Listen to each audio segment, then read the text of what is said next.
또 하나 여러분들이 집집에서 가장 궁금해하는 건 견적이잖아요. 돈이 얼마 나올지.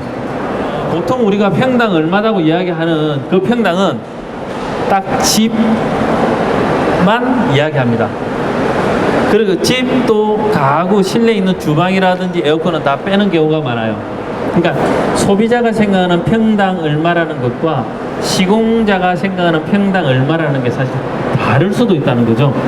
그래서 설계 도면에서는 이렇게 뭐 조경까지 다 넣으니까 만일에 이런 전체를 다 하고 싶으면 시공회사에 전체를 다 고려해 주세요라고 의사 표현을 하는 게 좋고요. 시공회사에서는 이렇게 전체를 다 하면 조금 부담을 가져요. 왜? 90%의 건축주가 돈이 부족한 분들이 많아요. 그러면 돈이 올라가면 계약이라든지 이쪽이 좀 잘 안 될 것 같으니까 기본적인 것만 먼저 이야기를 하거든요.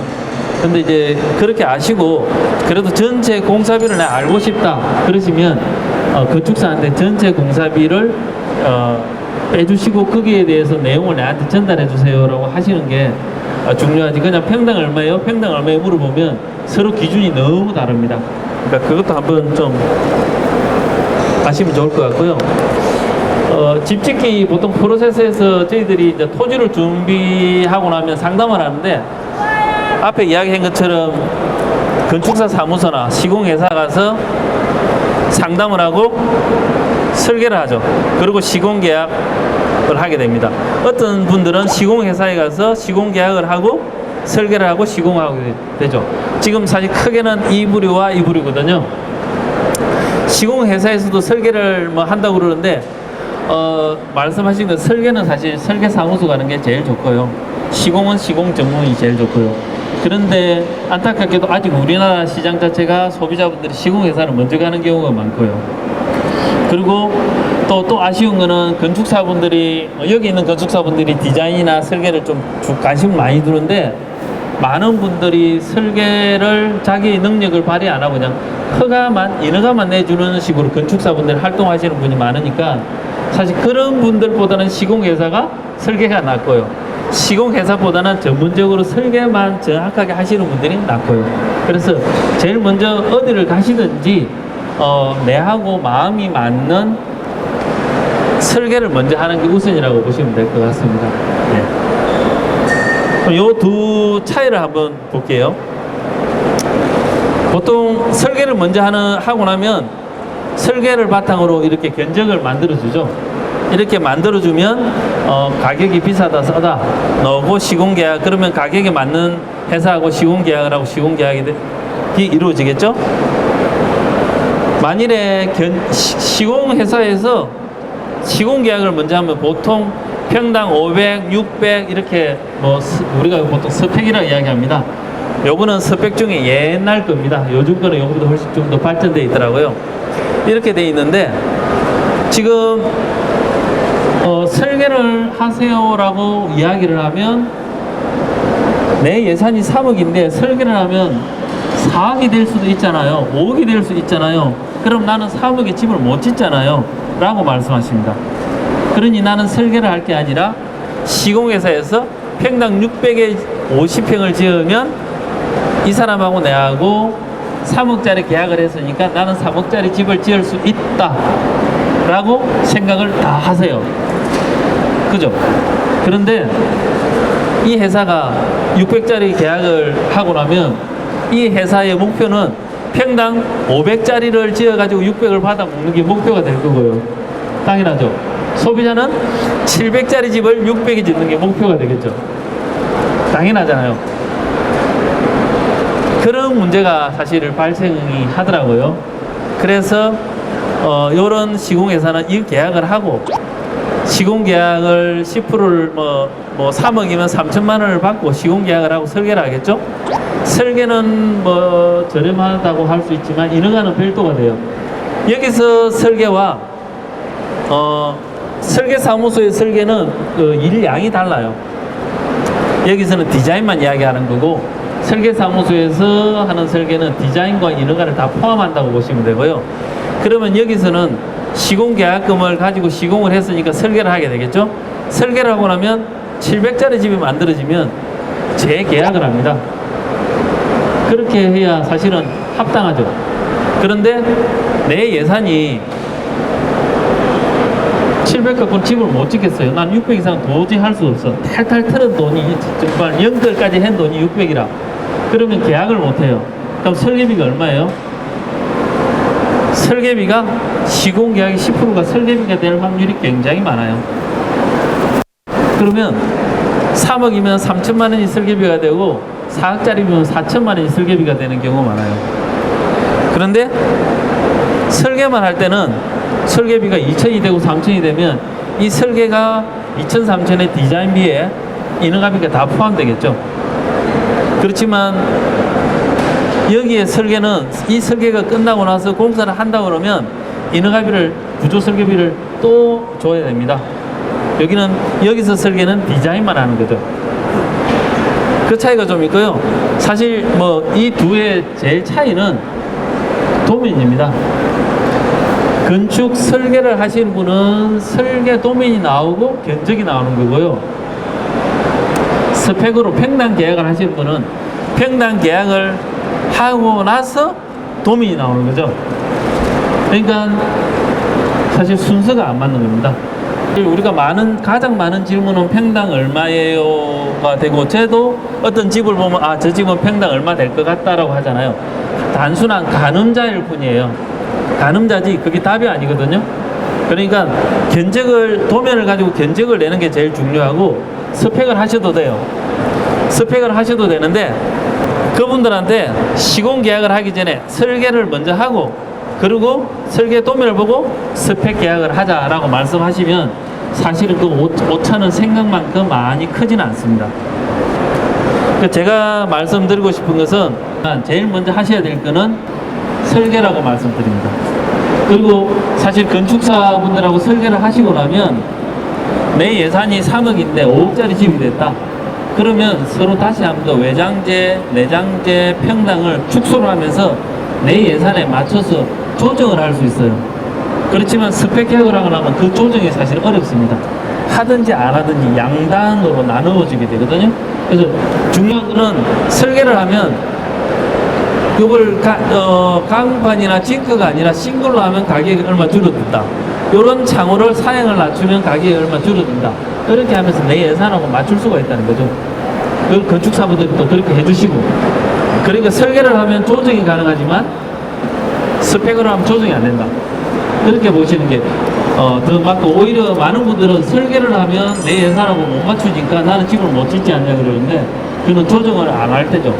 조정을 하시면서 뭐 하는 경우가 많고요.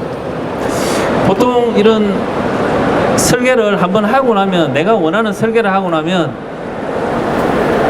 가격 조정하는 게 참 힘들어요. 욕심 때문에. 그러면 약간의 사양으로 바꾸면서 그 다음에 내가 꼭 해야 되는 거는 야, 이만큼 더 추가를 하자 라고 생각해서 그 적정선에서 사실 설계를 맞추는 겁니다. 네, 그렇게 하시면 될 것 같습니다. 그리고 우리가 보통 추가 금액을 겁을 많이 내잖아요. 추가 금액이 사실 왜 발생하느냐 하면, 지금 저희들이 이야기한 추가 금액은 기존에 있는 마감재를 바꾼다든지 타일, 화장실 뭐 이런 어떤 기존에 되어 있는 걸 바꾸는 걸 추가 금액이라고 저는 표현하고요. 아까 견적 외 금액이라는데 앞에 분은 이걸 부대공사라고 표현했습니다.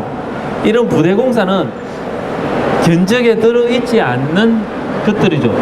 아니면 미리 이걸 견적을 다 들어가거나 이 부분도 다 여러분들이 선택을 해서 건축사분들한테, 시공사한테 나는 도기는 뭐 대림에 어떤 디자인을 하겠다, 등은 어떤 걸로 하겠다 다 정해주시면 추가 공사라든지 이런 게 거의 없습니다. 그런데 전문가가 아니다 보니까 이런 모든 것들을 다 선택을 하기가 사실 너무 힘들어요. 그러다 보니까 이런 어떤 약간의 변경 때문에 추가 공사는 나올 수 있다. 그러니까 이게 추가 공사와 견적의 금액이 약간 다르다는 거는 좀 아시는 게 좀 중요할 것 같습니다. 그럼 우리가 주택 견적에 어떤 게 영향을 미치느냐 하면요, 사실 외장재, 창호, 지붕재가 집에 영향을 좀 많이 미치고요. 평당 단가로 했을 때 총액에 영향을 많이 미치는 거는 면적이 좀 영향을 많이 미치고 층고 높으면 외부에 물량이 많이 들어가거든요. 그 물량이 영향을 좀 미친다고 보시면 되고, 그 다음에 건축 디자인이 총액에 영향을 많이 미칩니다. 실내 마감재들은 그렇게 큰 금액이 왔다 갔다 하지는 않아요. 그렇게 보시면 될 것 같습니다. 지금 요 보시면 같은 백앱에, 즉 우리가 이야기한 30평이죠. 박스 디자인에서는 뭐 120, 이게 외피 면적이라 보시면 됩니다. 약간 하나의 곡선이 있으면 한 20% 올라가고요. 이렇게 곡선이 코너가 많으면 35%, 같은 평수지만 이 정도 가격 변동이 있습니다. 그러면 외부만 바뀌는 게 아니라 창호들도 이 면적에 따라서 개수가 늘어나요. 네, 그런 여러 가지 요소들이 디자인에 따라서 외장재에 따라서 다 바뀌니까요. 이런 것도 좀 아시면, 내가 집을 저렴하게 짓고 싶다 그러면 디자인 좀 심플하는 게 좋고요. 지금 우리가 독립성을 조금 가지자, 뭐 이렇게 표현하면, 집이 조금 예쁘게 이렇게 굴곡이 많으면 뭐 예쁘는 보이는데 집 가격은 좀 올라갑니다. 하자로 보면 간단한 게 하자는 제일 적습니다. 집이 복잡하면 복잡할수록 하자는 좀 더 많은 것도 이해하시면 될 것 같습니다. 사실 성공적인 집 짓기에서 제일 중요한 것은 사실 건축주하고 설계자하고 시공자가 서로 믿고 코어하는 거죠. 서로 같이. 사실 제가 이 건축업에 들어오면서 제일 처음에 좋은 집을, 멋진 집을 보면, 저 어떤 목수가 저 집을 지었지? 와, 집이 너무 이뻐. 이렇게 표현했습니다. 시간이 좀 지나면서 예쁜 집을 보면, 저 집 참 예쁘다. 저 누가 설계를 했지? 이렇게 되더라고요. 시공회사는 건축사가 설계한 걸 그대로 구현해주는 사람들이잖아요.